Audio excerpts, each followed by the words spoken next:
तो पिछले सत्र में अपन ने भगवान के केवल ज्ञान संबंधी प्रथम अतिशय का विवरण पढ़ा था, सुना था, समझा था कि वो भगवान का अतिशय होने के कारण उसको किसी अन्य द्रव्य की अपेक्षा नहीं रहती। वो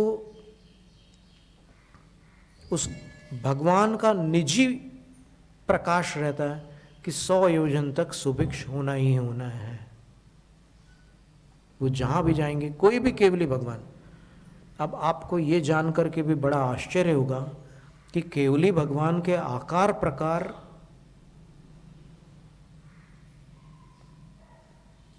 अलग अलग हो सकते हैं, क्योंकि सिद्धांत में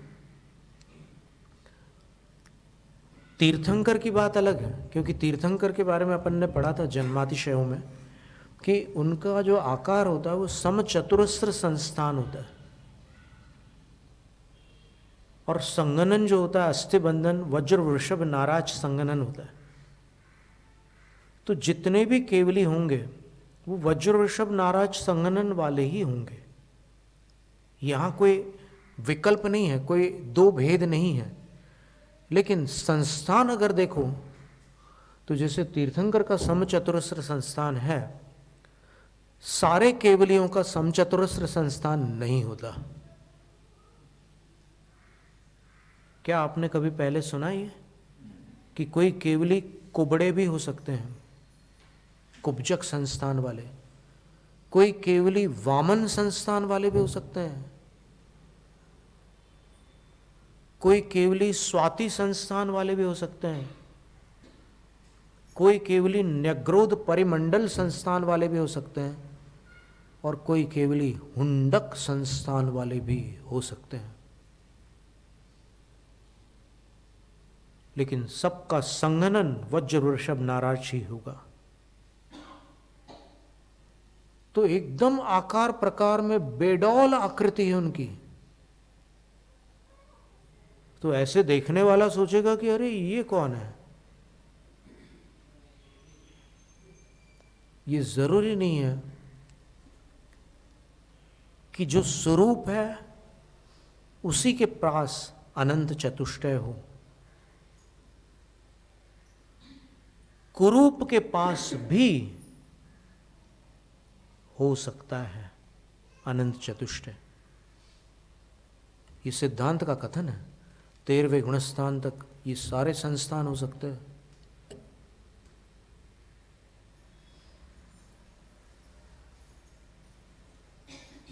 तो वो चले जा रहे हैं। मान लो आपके सामने से कोई निकल जाए केवली भगवान, आप कैसे पहचानोगे उनको? जब तक आगम ज्ञान नहीं होगा कुछ चीजें जरूर छुप नहीं सकती उनकी।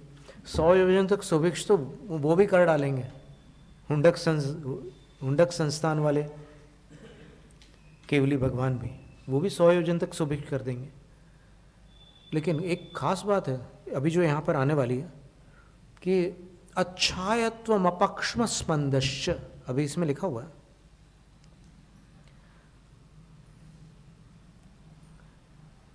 सौ योजन सुभिक्ष रहेगी। गगन गमनम, वो भूमि पर गमन नहीं होगा उनका, ऊपर चलेंगे वो गगन में। तो वो छुप नहीं सकता। आप देखोगे कि ये ऐसे बेडौल आकार वाले ऐसे ऊपर चल रहे हैं, आपको लगेगा, वो आंखों से दिखेगा कि वो भूमि पर नहीं चल रहे हैं, उस ऊपर चल रहे हैं। फिर अप्राणिवदः, उनके शरीर से किसी प्राणी का वध नहीं हो सकता। भुक्ति उपसर्गा भाव, वो भोजन नहीं करेंगे, कवलाहार, नौकर महार होता रहेगा, उनके बॉडी में सब एब्जॉर्ब होता रहेगा। जो शरीर को आवश्यक है वो तत्व अवशोषित अपने आप होते जाएंगे, नौकर मरगणाएं अपने आप आ जाएंगी, शरीर बना रहेगा, लेकिन भोजन नहीं करेंगे वो। और उपसर्गा भाव, उपसर्ग का अभाव, मान लो उपसर्ग हो रहा है और उसमें उनको केवल ज्ञान हो गया, तो जैसे ही केवल ज्ञान होगा तो उपसर्ग अपने आप छट जाएगा, समाप्त हो जाएगा। चतुरास्यत्वम, चारों तरफ उनका मुख दिखेगा, जैसे वो चले जा रहे हैं उस दिशा में, लेकिन पीछे चलने वाले को लगेगा कि इनका मुख मेरी तरफ है और ये उस तरफ चले जा रहे हैं। कैसी अजीब बात है। तो अतिशय इसी को तो कहते हैं कि जो अजीब चीज़ हो, असाधारण चीज़ हो, तो ये अतिशय है उनका। और सर्व विद्येश्वरता, वो सब विद्याओं के ईश्वर होंगे, यानी सारी विद्याएं उनके चरणों की भक्ति करेंगी। 1200 विद्याएं होती है, 500 महाविद्याएं, प्रज्ञप्ति आदि, गौरी, प्रज्ञप्ति, ये सब बड़ी बड़ी महाविद्याएं होती है। और 700 लघु विद्याएं होती है, अंगुष्ठ प्रसेना, पर्ण लघवी, ऐसी छोटी छोटी विद्याएं भी 700 होती है। तो ये सारी विद्याएं उनके चरणों की सेवा करेंगी, उनके चरणों में भक्ति करेंगी। वो सभी विद्याओं के ईश्वर होंगे। अच्छायत्वम, ये एक ऐसा अतिशय है कि जो छुप नहीं सकता, कि वो दर्पण में उनका प्रतिबिंब नहीं पड़ेगा, केवली भगवान का। और कितनी भी धूप हो, भूमि पर उनकी परछाई नहीं पड़ेगी। ये भी केवल ज्ञान का अतिशय है। अपक्ष्म स्पंदश्च, पलकें स्पंदित नहीं होगी, टिमकार रहित नेत्र होंगे। अर्थात ये पलकें जो हैं, उन्मीलन और निमीलन, उन्मीलित खुलती है तो उसको उन्मीलन बोलते हैं, नयनोन्मीलन संस्कार पंचकल्याणक में होता है। और निमीलित होती है, बंद हो जाती है। तो ये भगवान की पलकें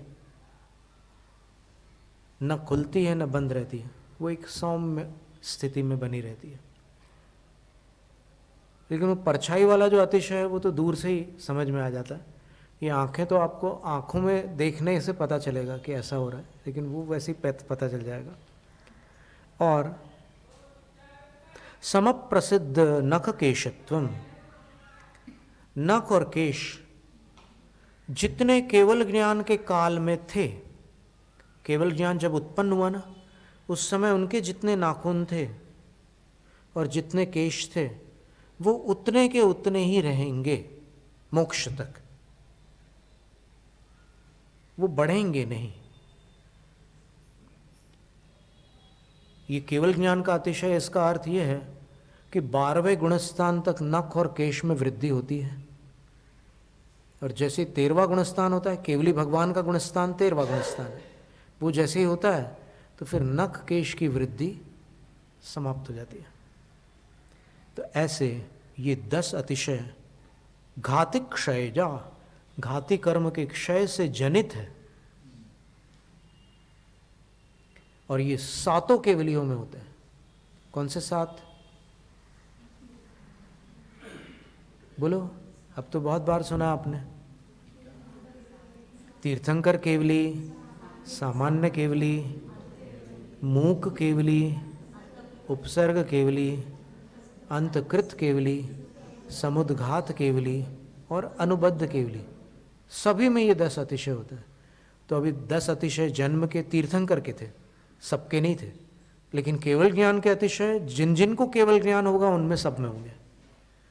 अब देवकृत जो 14 अतिशय हैं, उनकी चर्चा अपन आगामी सत्र में देखेंगे। जय